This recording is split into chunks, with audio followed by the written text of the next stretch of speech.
Hey adventurer, welcome back to the Weary Wanderer. Tonight, we're not crossing a vast desert or sailing a stormy sea. Instead, we're embarking on a much shorter, far more claustrophobic journey, straight up. We're climbing into the choking, soot-blackened heart of the Industrial Revolution to explore the life of a figure romanticized by fiction and brutalized by reality. We're here to talk about why being a child chimney sweep was one of the most inventive forms of cruelty ever disguised as a job. You've seen them in drawings, haven't you? Perhaps in a sentimental Christmas card or a whimsical children's story. A cheerful little scamp with a smudge of soot on his cheek, a twinkle in his eye, maybe even dancing on a rooftop with a broom held high against a picturesque London skyline. A symbol of plucky, working-class resilience. Forget all of it.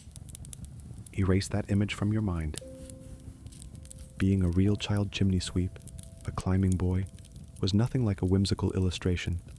It was a short, brutal, filth-encrusted existence defined by methodical torture, constant terror, and a degree of suffering that is difficult for a modern mind to truly comprehend. It was claustrophobic, carcinogenic, and crippling work. And for the overwhelming majority of the small children who lived it, it was a waking nightmare that profoundly, unequivocally, sucked. Their greatest aspiration wasn't to dance on a rooftop. It was to survive until their next birthday, an ambition that was, statistically speaking, rather optimistic. Before we squeeze our way into that first chimney, if you appreciate these deep dives into the more punishing aspects of history, please take a moment to like the video and subscribe to The Weary Wanderer. It's the single best way to support the channel and ensure we can keep unearthing these forgotten stories.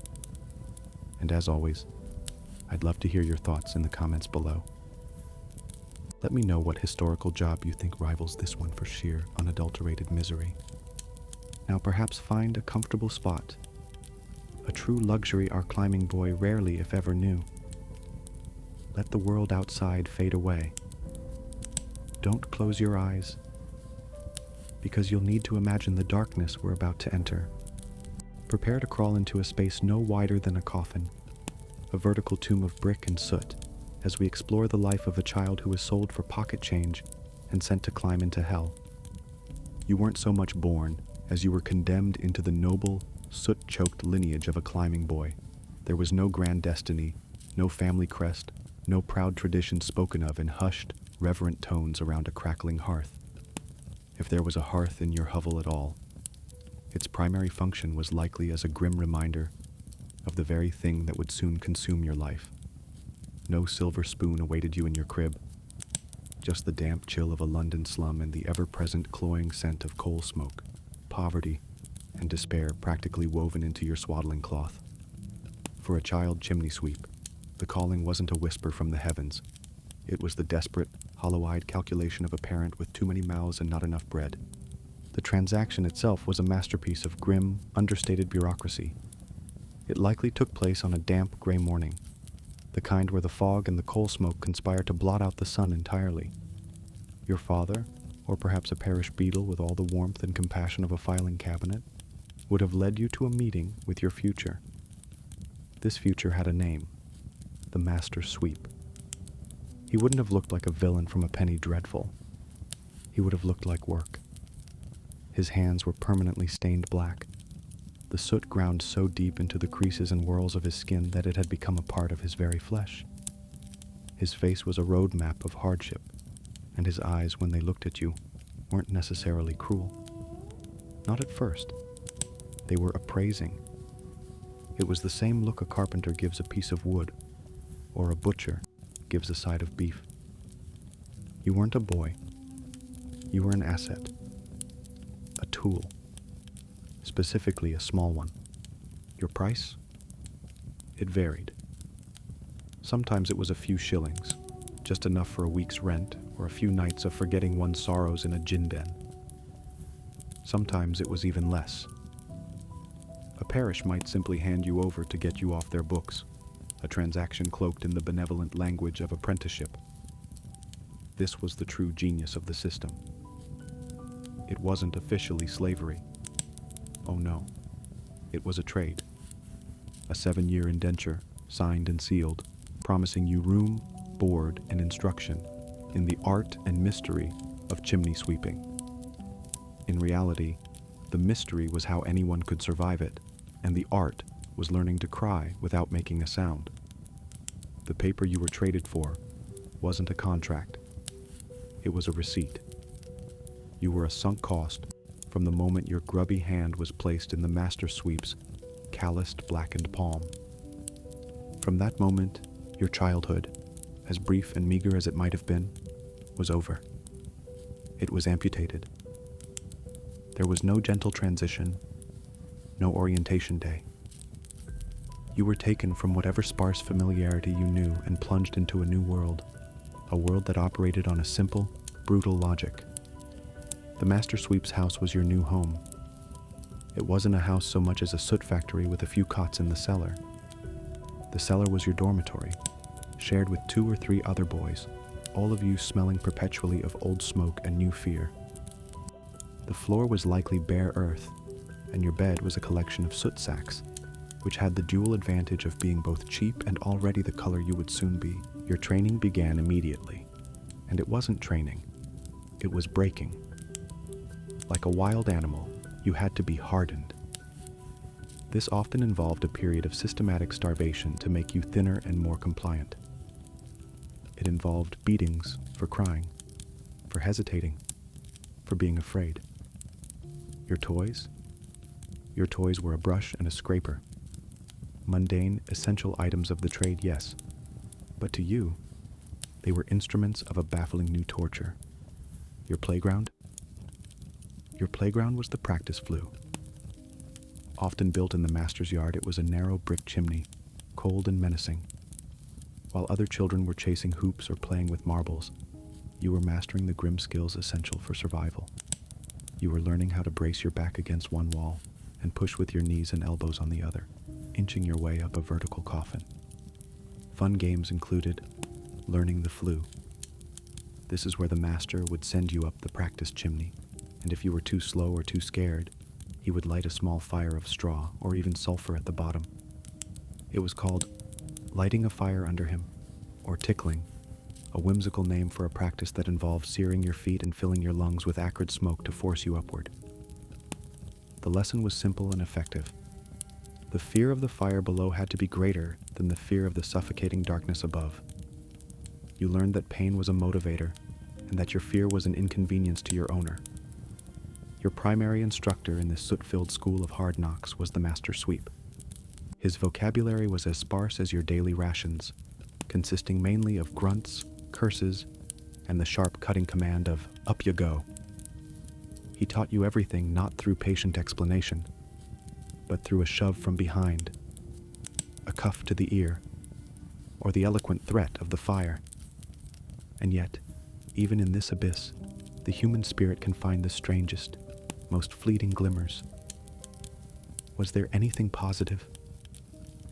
It would be an insult to call it joy. But perhaps, just perhaps, after weeks of terror and pain, the first time you successfully scrabbled your way to the top of a real chimney, pushing the cap aside and emerging, blinking and coughing, into the open air, that was a moment. For a few seconds, you were above it all. The whole sprawling, chaotic, indifferent city of London was laid out beneath you, a sea of rooftops, smoking chimneys, and distant church spires. You could see the ships on the Thames, the carriages on the streets.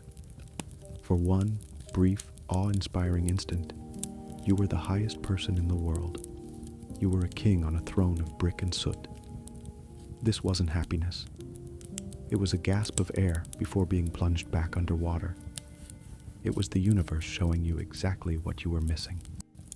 A breathtaking vista of a world you could see, but never, ever touch. And then the master's voice would bark from the street below, "Scrape it clean, you idle brat." And the moment was gone, leaving only the cold wind and the long, dark journey back down. Holidays? Paid leave? Weekends? What adorable, almost fantastical concepts.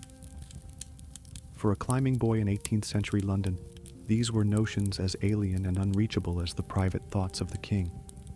The chimney, you see, was an unforgiving master, second only to the actual master sweep, and it didn't observe the Sabbath. Soot accumulated with a democratic indifference to the calendar. Your work week was 7 days long, and your workday began in the dark and ended in the dark. A typical day began not with the gentle rays of dawn, but with the eloquent and subtle serenade of a leather boot connecting with your rib cage. The master sweep was not a fan of the snooze button. You'd be roused from the luxurious comfort of your soot sack bed in the damp cellar, your body already aching from yesterday's labors, and ushered into the pre-dawn chill. The air would be thick enough to chew, a damp woolen blanket of fog and coal smoke that tasted of metal and wet earth. Breakfast, if one were to use the term in its most generous and abstract sense, was not a banquet. It might be a lump of dry bread, so dense and joyless it could have been used for masonry, washed down with a gulp of what was optimistically called small beer, a watery, barely alcoholic brew that was often safer than drinking the actual water. This wasn't fuel for a growing boy. It was simply a way to stop the distracting rumbling in your stomach long enough for you to fit up the first flu of the day. Then it was out into the labyrinthine streets of the city, a ghostly parade of small, shadowy figures trailing a larger one. You'd trudge through the muck and mire, your bare feet slapping against the cold, greasy cobblestones.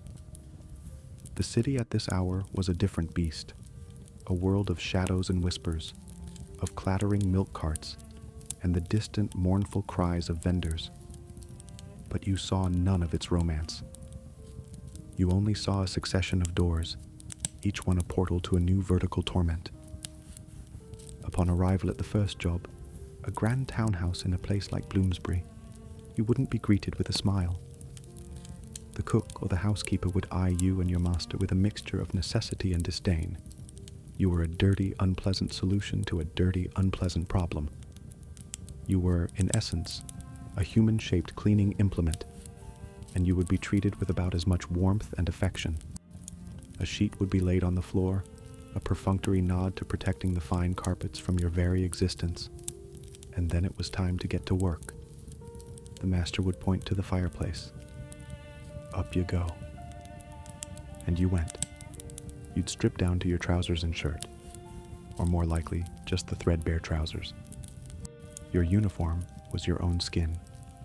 You'd take your scraper and your brush, and you'd face the gaping maw. The chimney wasn't just a brick tube.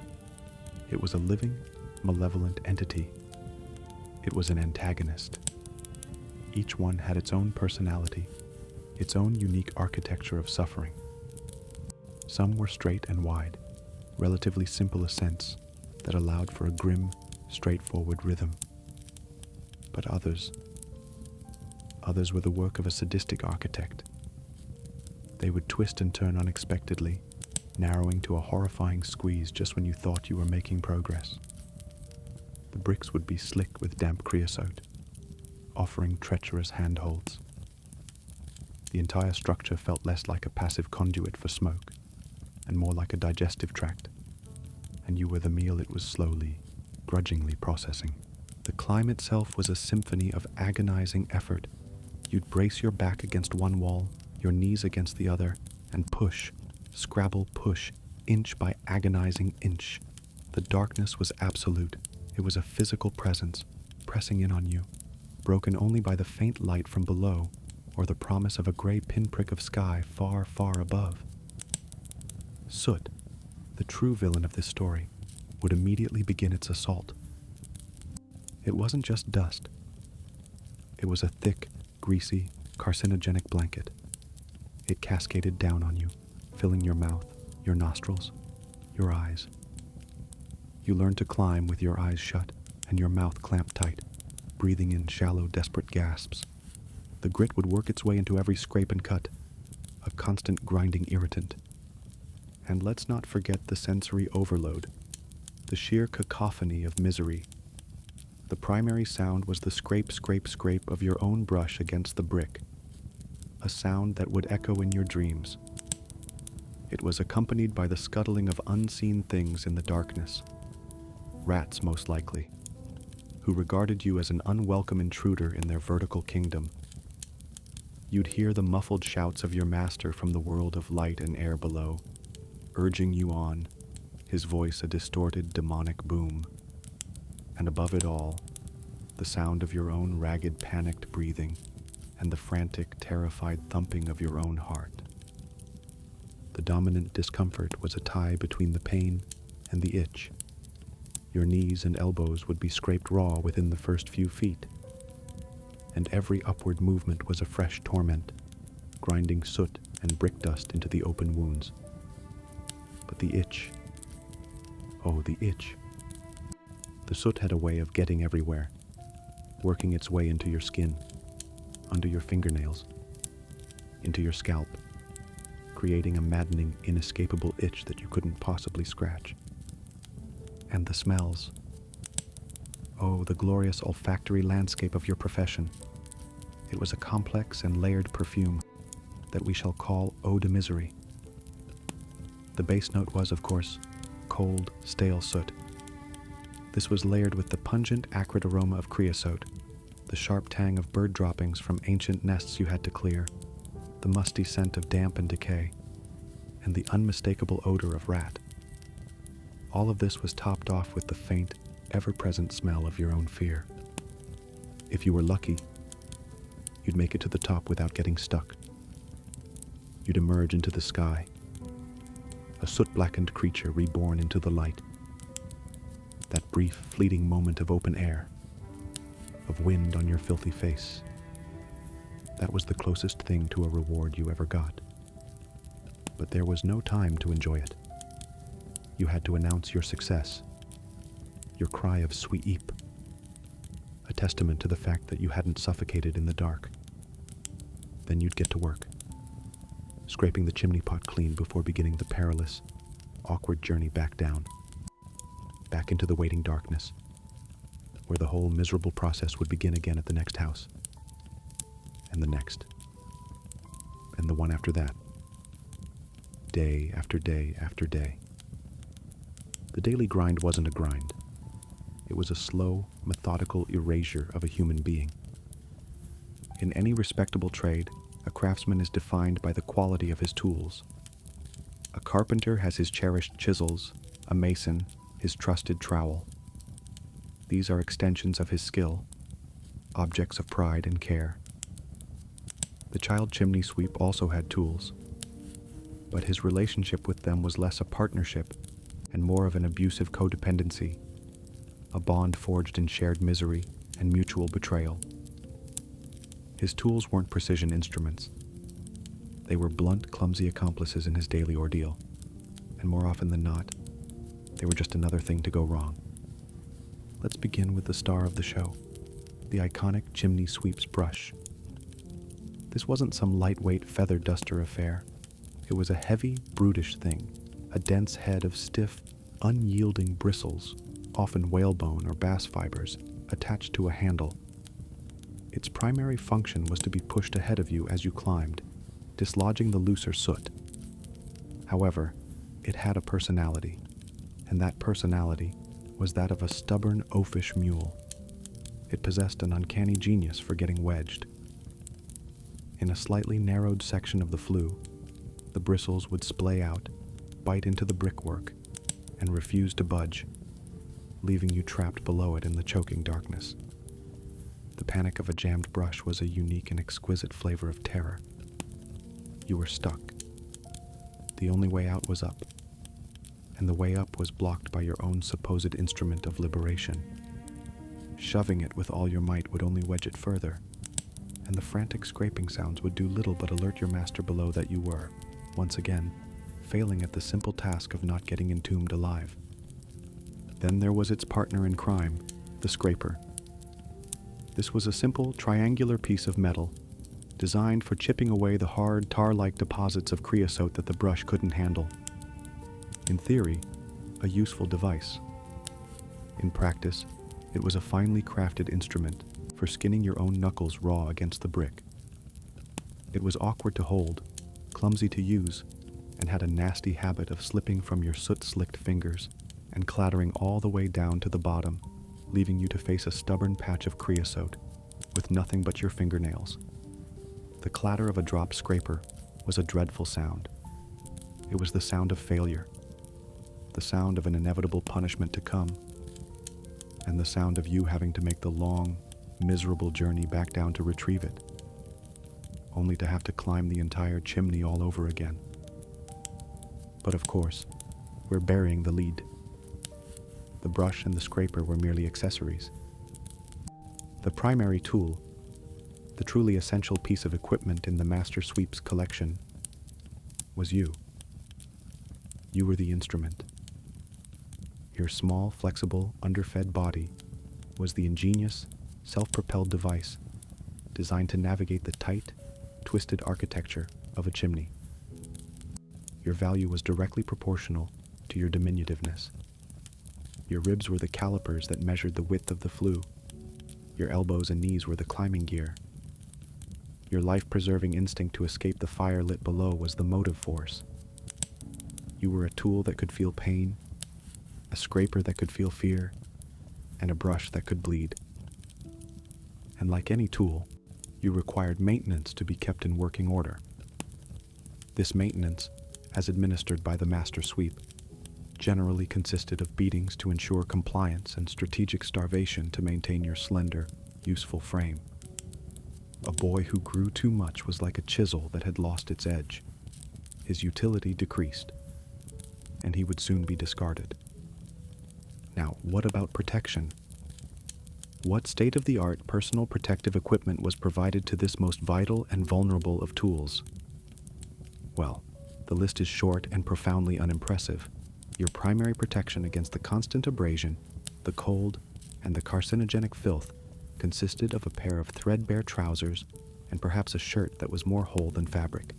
This advanced ensemble offered about as much protection from the sharp edges of broken bricks and the constant grinding of soot as a strongly worded suggestion. You were, however, often issued a cap. This wasn't for style, nor was it a hard hat to protect you from falling debris, a concept that would have been met with hysterical laughter. Its sole purpose was to be pulled down over your face as you climbed. This was a desperate, flimsy attempt to keep the worst of the falling soot out of your eyes and mouth, allowing you to see, in a very relative sense, and breathe, in an even more relative sense, for just long enough to do your job without suffocating.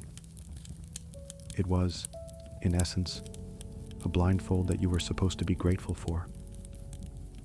Knee pads, elbow pads, the very idea is ludicrous. Such luxuries were unimaginable. The trade had a much more organic and cost-effective solution: your own skin. Over time, the constant scraping and bleeding would give way to a thick, horny buildup of calluses on your joints. Your body, in a desperate act of self-preservation, would attempt to grow its own armor. These perpetually weeping, scabbed over, and infected patches of flesh were your knee pads. They were a testament to your suffering, worn on your body like a grotesque coat of arms. And so you existed in this unholy matrimony with your equipment. You depended on that clumsy brush, you resented that slippery scraper, and you lived inside the very tool that was being slowly destroyed by the work, yourself. You had to care for the brush and scraper, not out of any sense of pride, but because losing or breaking them meant a beating. You'd gather them at the end of a long day with a grudging care, a weary resentment for these inanimate objects that were, in the cold eyes of the world, your only partners in the grime. It was a relationship built on a foundation of pure, unadulterated necessity, a trio of sufferers, one boy, one brush, one scraper, bound together in a vertical battle they were all destined to lose. If you were to view the life of a climbing boy as a simple accounting ledger, the expenses column would be a horrifyingly long and detailed testament to human suffering. The work didn't just make you tired or sore. It actively dismantled you, piece by piece, from the outside in and the inside out.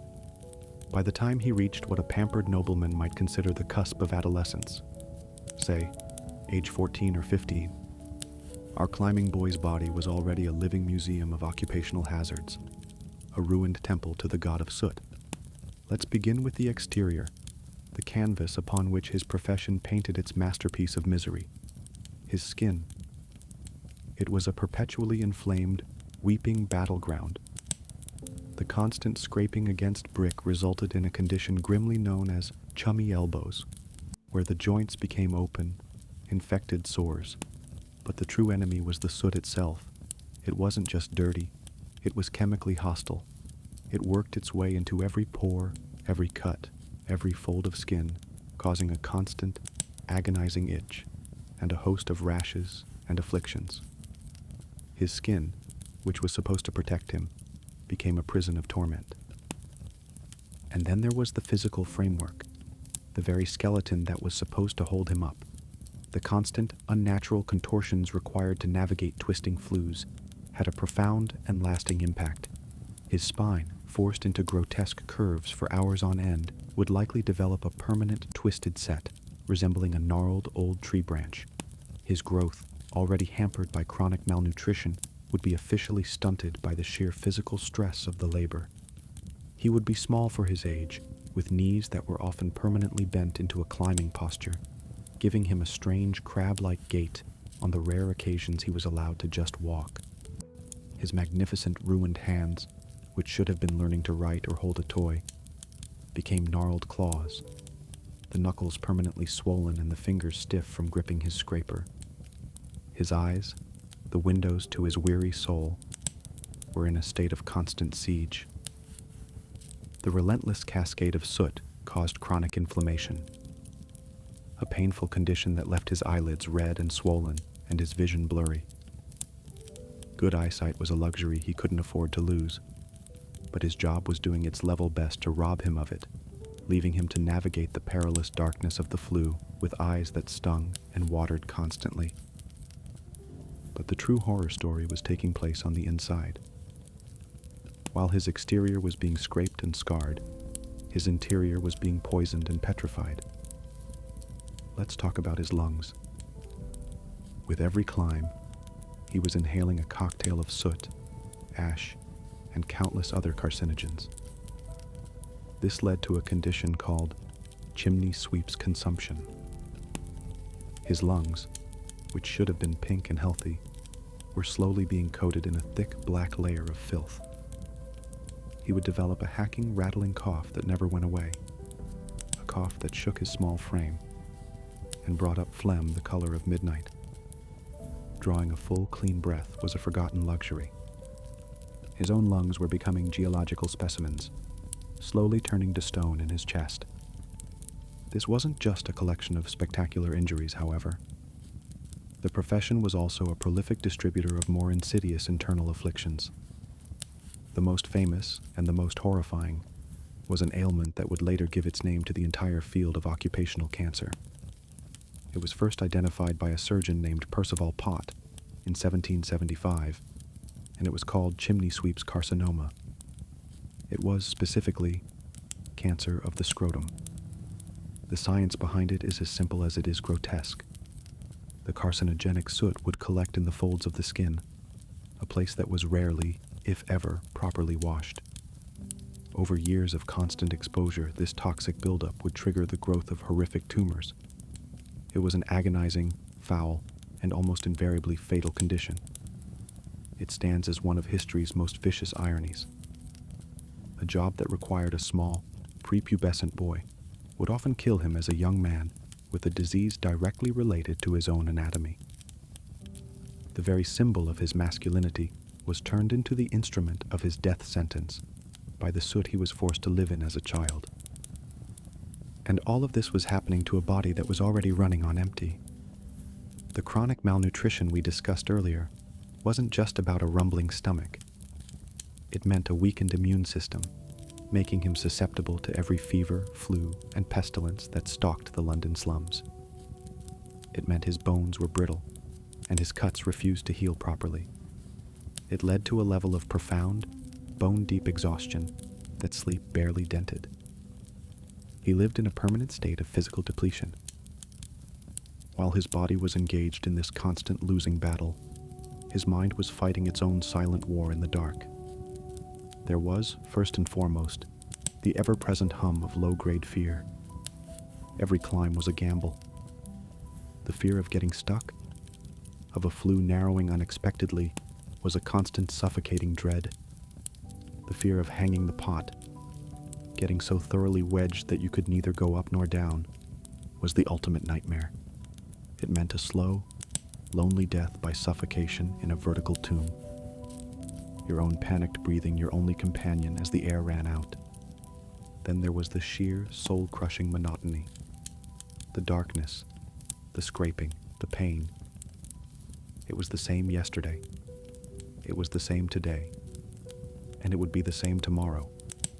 This relentless repetition, combined with the utter lack of agency over his own life, was a powerful tool of dehumanization.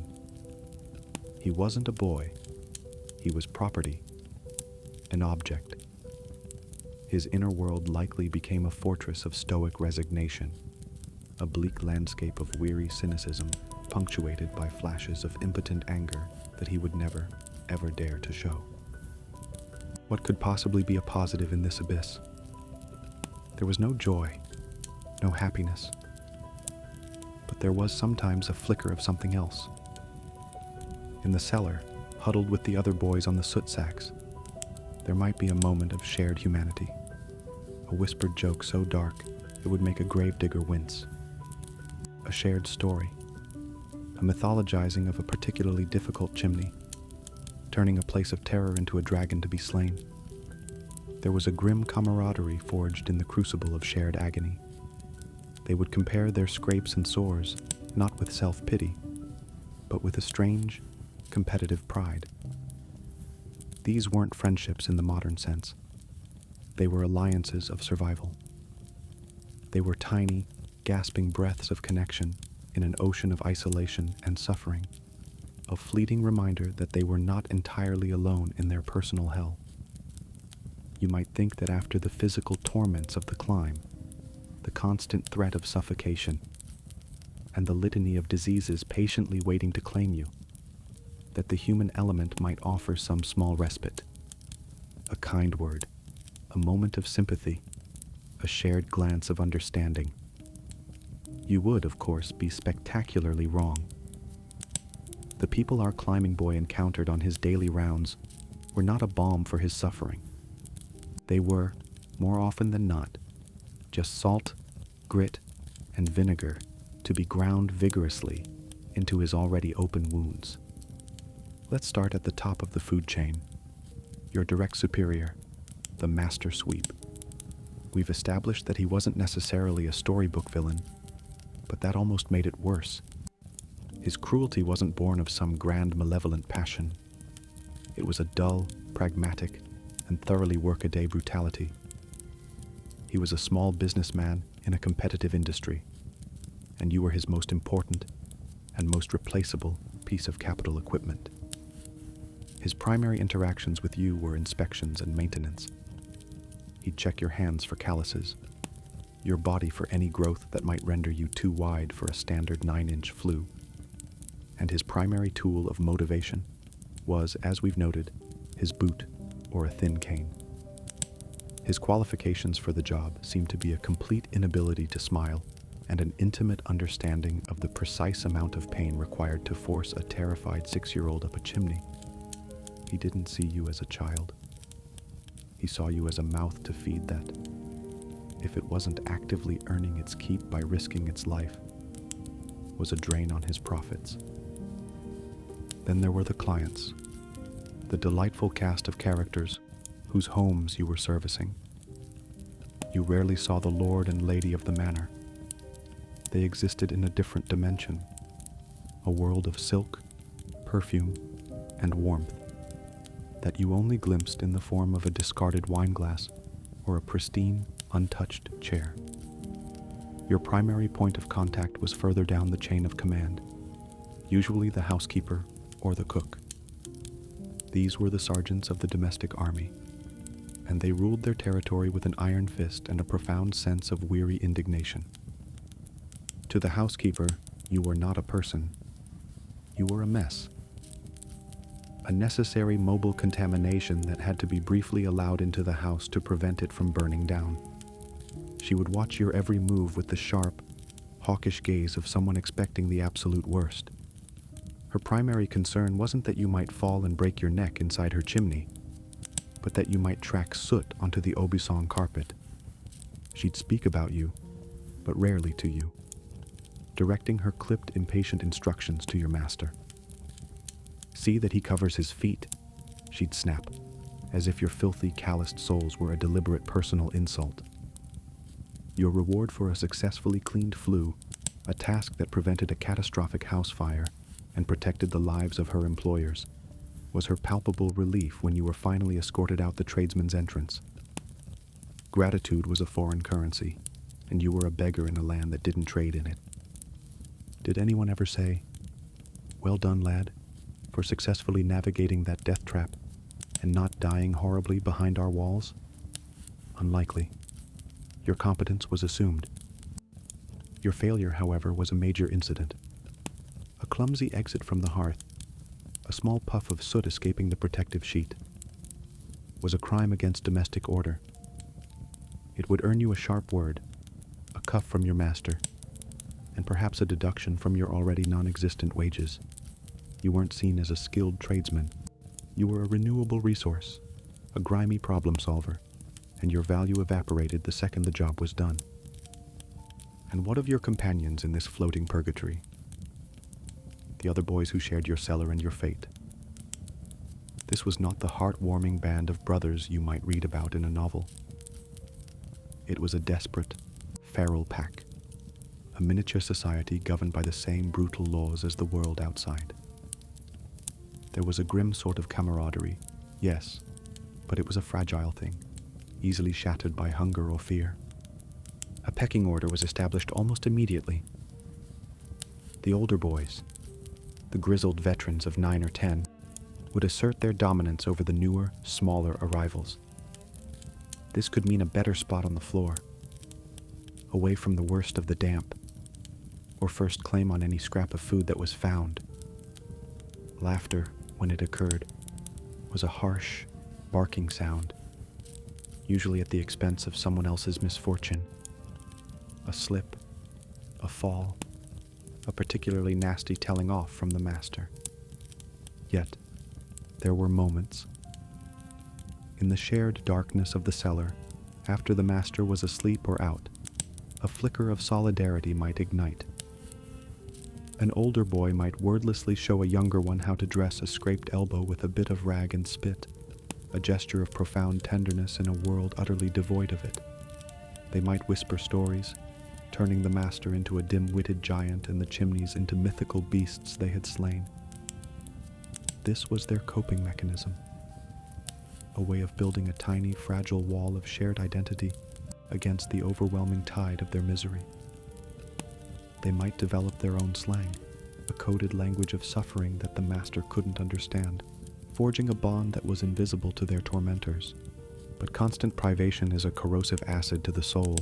That same boy who helped you with your wounds one night might, the next day, steal your crust of bread when you weren't looking. He might rat you out to the master for hesitating at a flue, hoping to curry a moment's favor, or simply to deflect the inevitable punishment onto someone else. In this environment, survival was a zero-sum game.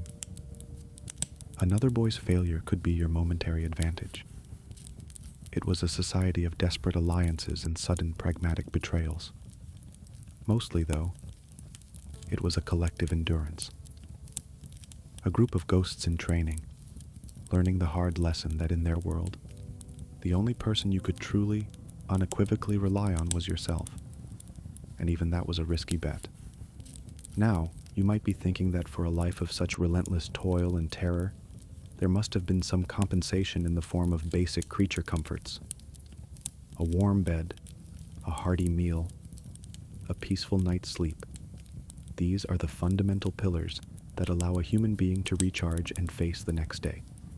For the climbing boy, these pillars were rotten to the core, if they existed at all. His life was a masterclass in the art of subsistence.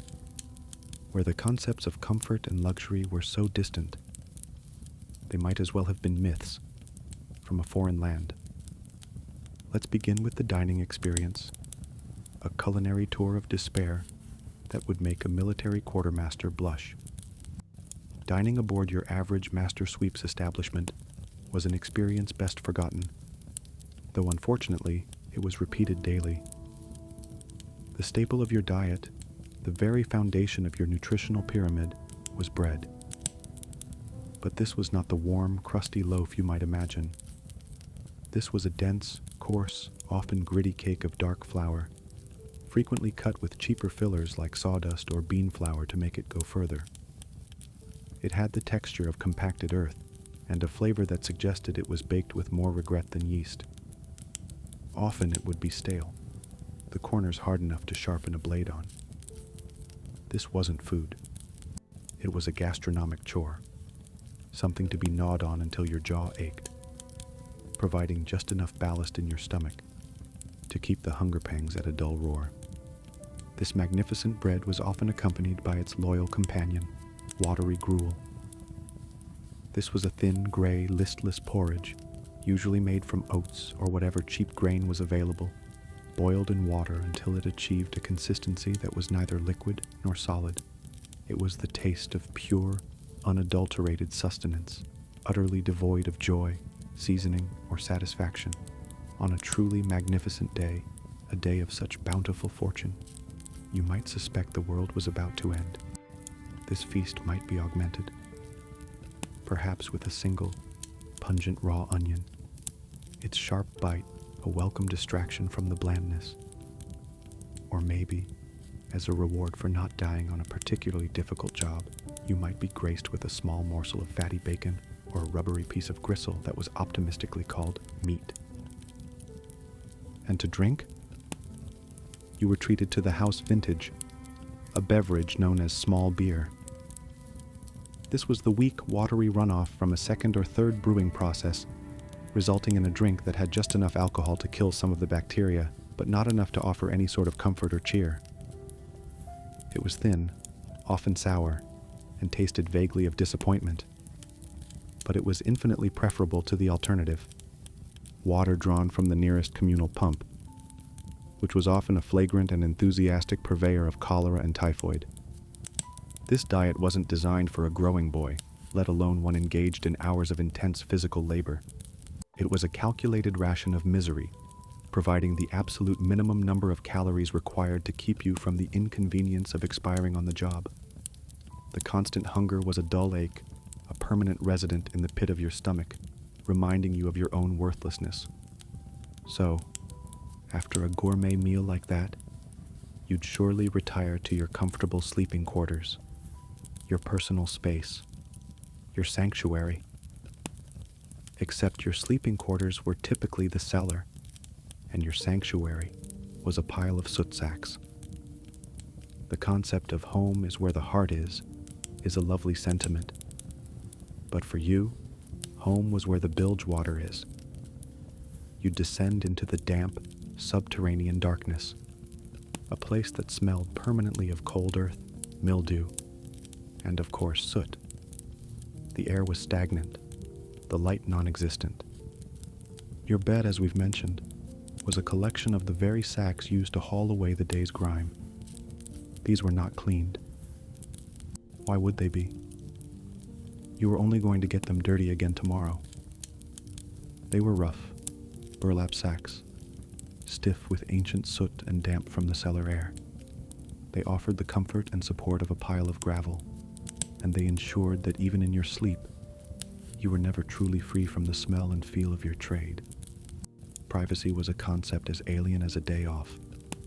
You were piled in with the other boys, a heap of exhausted, filthy humanity, your only warmth coming from the proximity of another suffering body. And you weren't alone. The cellar was a bustling ecosystem. You shared your luxurious accommodations with a healthy population of fleas, who found your warm body a delightful home, and rats, who scurried in the darkness, their tiny claws making scratching sounds on the packed earth floor. You were just another mammal seeking shelter in a damp hole in the ground. But surely, after all that, you could at least get a decent night's sleep. The notion that night was for 8 hours of uninterrupted slumber was a charming fairy tale told by people who didn't sleep on soot sacks. Even if you could ignore the hardness of the floor and the gnawing in your belly, your own body would betray you. The maddening itch from the soot embedded in your skin would flare up in the quiet of the night. The throbbing, fiery pain from your raw knees and elbows would pulse in time with your heartbeat. Your own lungs would conspire against you, waking you with a hacking, rattling coughing fit that felt like you were trying to bring up a lungful of gravel. And if your own personal miseries weren't enough to keep you awake, there were plenty of external diversions. The whimpering of a new boy, terrified in the dark. The snores and coughs of your fellow sufferers. And of course, the master's schedule.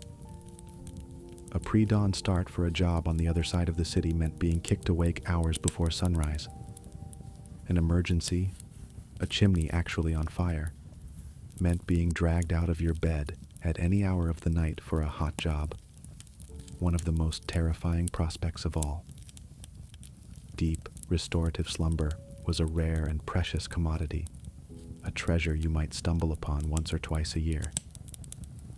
The rest of the time, you existed in a permanent twilight of exhaustion, a gray, fuzzy state of being that blurred the edges of the world and made every climb, every step, just a little bit more dangerous.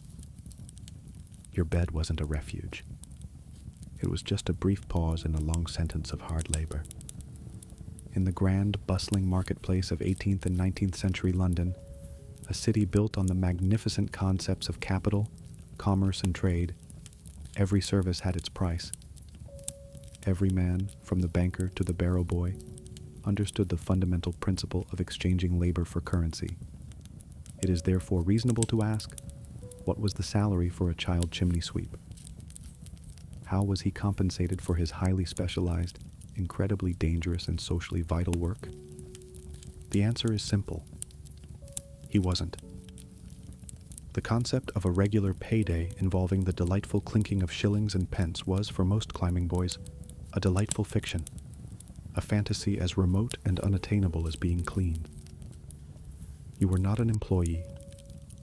You were an apprentice. And that single, unassuming word was the legal and moral loophole through which your entire childhood was stolen, not just for free, but at a profit to your master. Your wages were delivered not in coin, but in kind. Your payment was the very catalog of miseries we have just detailed. That lump of gritty, sawdust-infused bread, that was your salary. The thin, watery gruel, a performance bonus. The pile of soot sacks in the damp cellar, your housing stipend. The master wasn't paying you. He was merely covering the absolute bare minimum operating costs required to keep his most valuable piece of equipment functioning. The food wasn't compensation. It was fuel. The shelter wasn't a home. It was tool storage. Your entire existence was framed as a business expense, and like any shrewd businessman, the master sweep was dedicated to keeping his overhead as low as humanly possible. This entire exploitative enterprise was wrapped in the respectable cloak of the indentured apprenticeship. On paper, it sounded almost benevolent.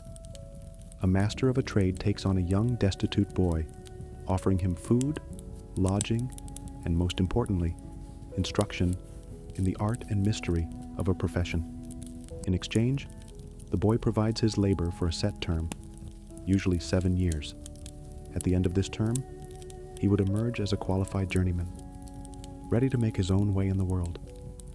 It was a beautiful system, in theory.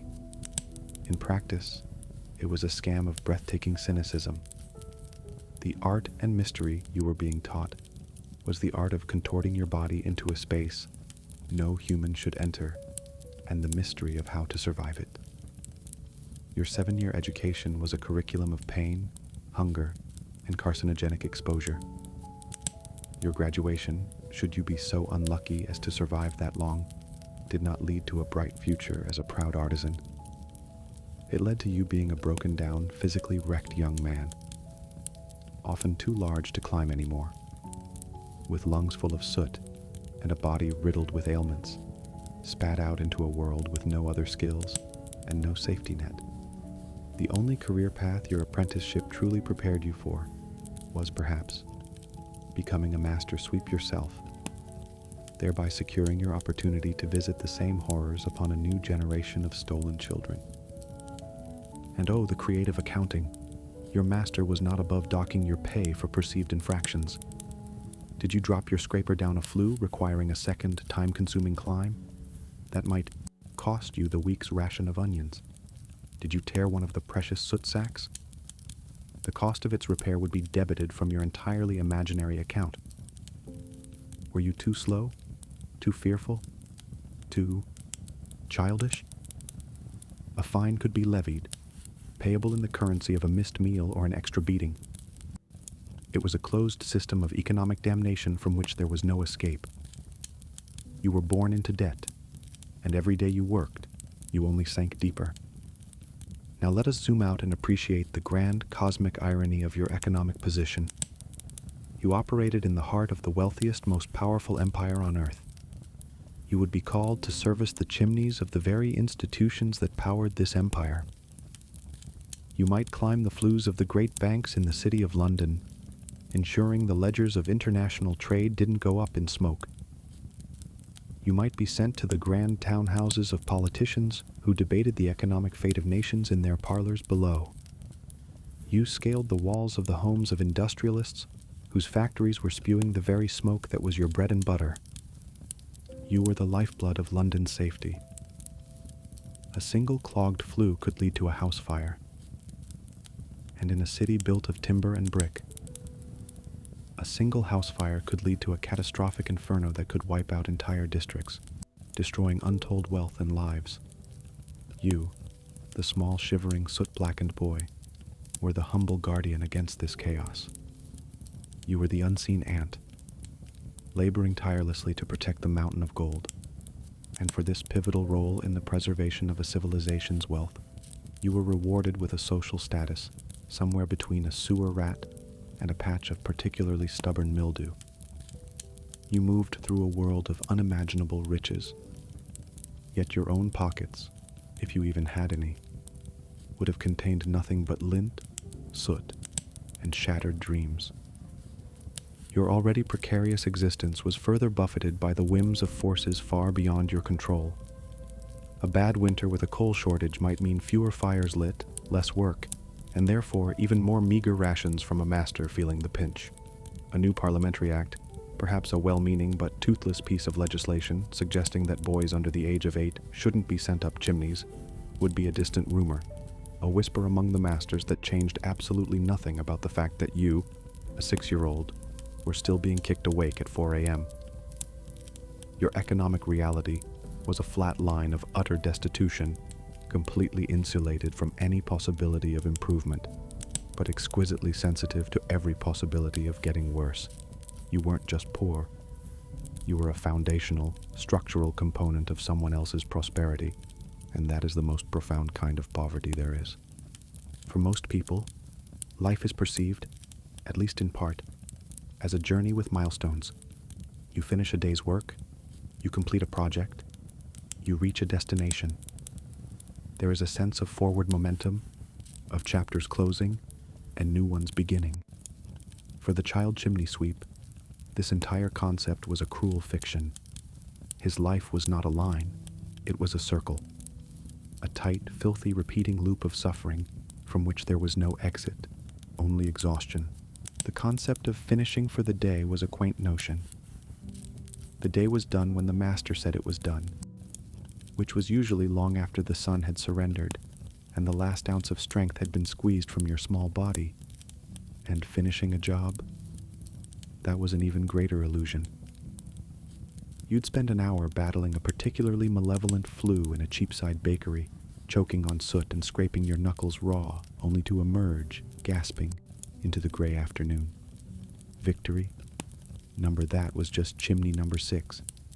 Now, on to number 7, in a boarding house down the lane. which was rumored to have a dangerously sharp bend at the second story. The to-do list was simply the word suffer, repeated infinitely. The reward for surviving one climb was always, without fail, another climb. This sense of endlessness was woven into the very fabric of the work. The enemy itself, the soot, was eternal. It was a regenerating monster. You could scrape a chimney clean, leaving the brickwork raw and exposed, and feel a momentary flicker of completion. But the very next time the cook lit a fire to roast a joint, the first microscopic particles of a new layer of soot would begin their patient work of reclamation. Your labor wasn't a permanent solution. It was a temporary stay of execution for the house. You were fighting a war you could never win, against an enemy that was created by the very people who paid you to fight it. It was a perfect, self-perpetuating system of misery. You were engaged in a battle against entropy, and you were armed with a rusty scraper and a failing body. Your life was tethered to the grand, indifferent rhythms of the city. Your toil was dictated by the turning of the seasons, a relentless cycle of duty. The autumn would bring a crispness to the air, and with it, the first fires of the season, and a surge in demand for your services. Winter was the busy season, a blur of frozen dawns and endless climbs, your body perpetually cold and damp. Spring brought a slight reprieve from the sheer volume, but the work never stopped. Summer, when fires were less common, was not a vacation. It was the season for maintenance, for tackling the truly difficult tar-clogged industrial flues, or for being put to other menial soul-crushing tasks by your master. Each season bled into the next, a relentless cycle of soot and scrape and suffer and repeat, with you as the perpetually exhausted human shuttle.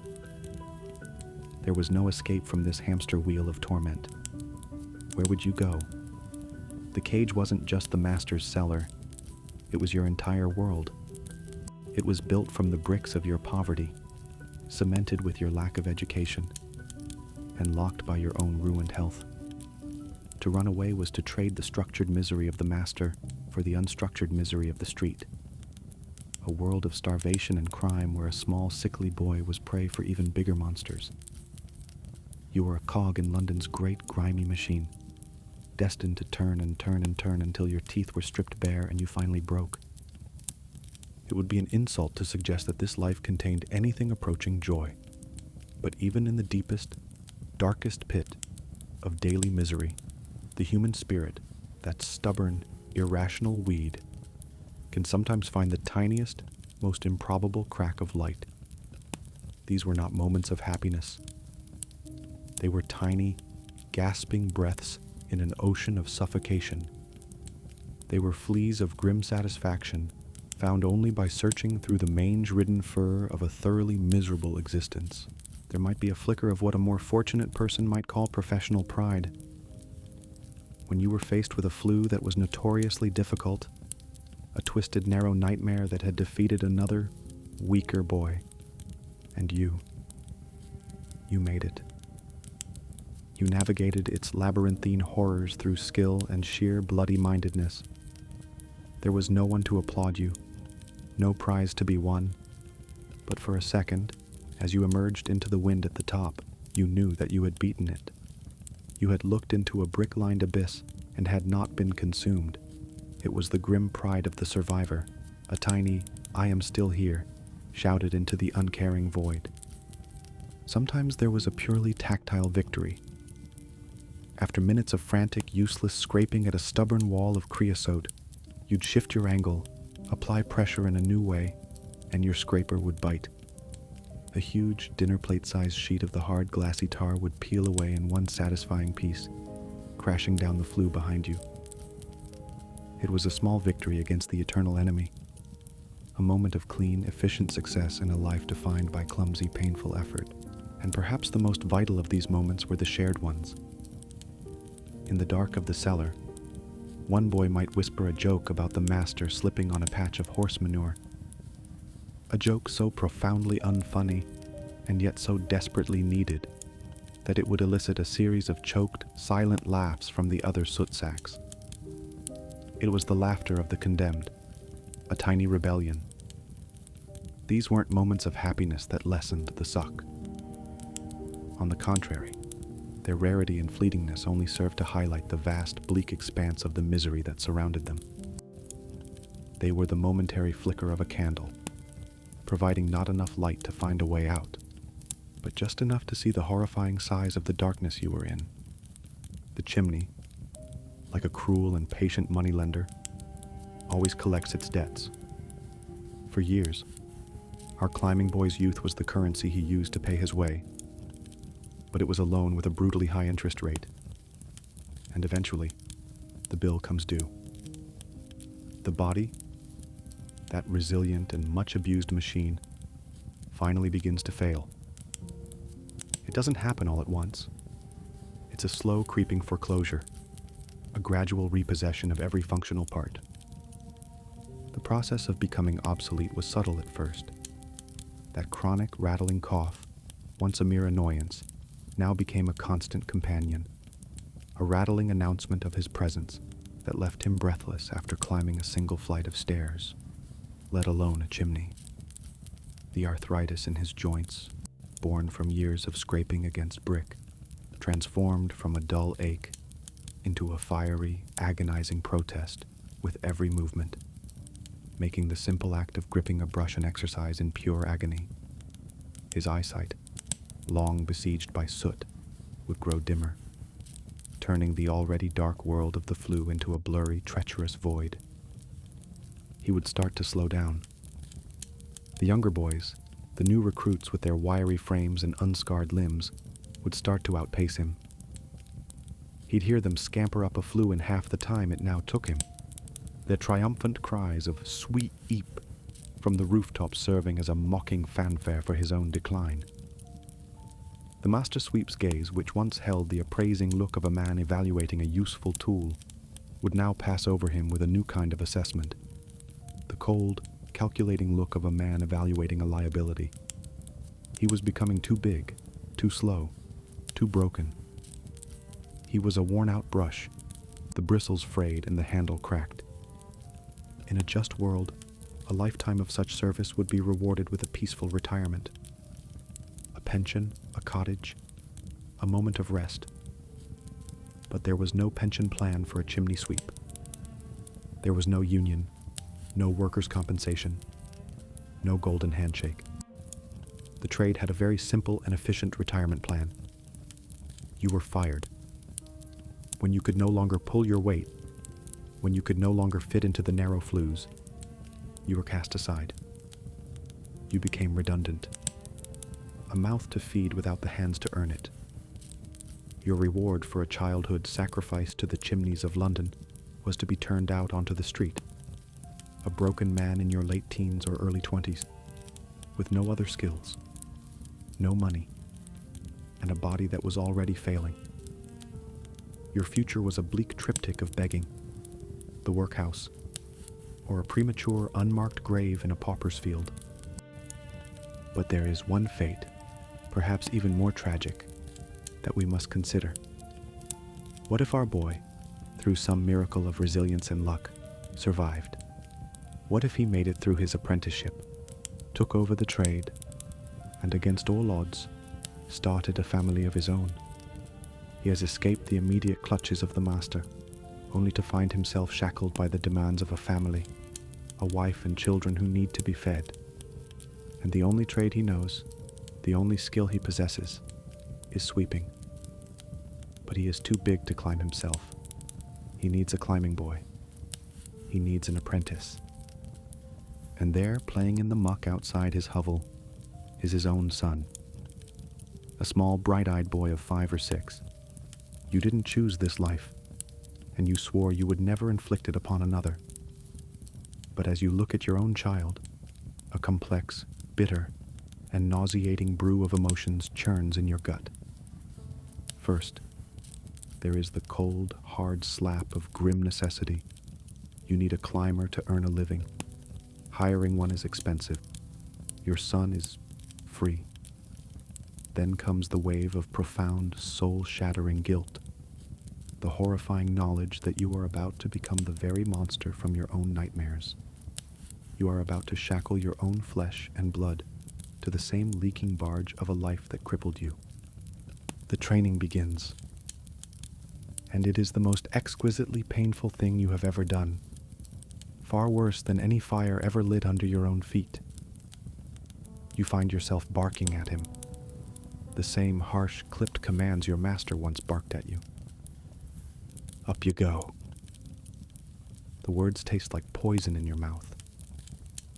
You show him how to brace his back, how to use his knees, and every scrape on his perfect, childish skin feels like a fresh wound on your own soul. You might even, in a moment of desperate, self-loathing pragmatism, light a fire under him to conquer his fear, all the while a part of you is screaming. You do it more brutally than your master ever did, not out of cruelty, but out of a twisted, desperate desire to harden him, to prepare him for the horrors you know are waiting for him. You are trying to arm him for a war you know he cannot win. And he'll look back at you with those wide, youthful eyes that still hold a glimmer of trust and love. And you see the exact moment that glimmer dies.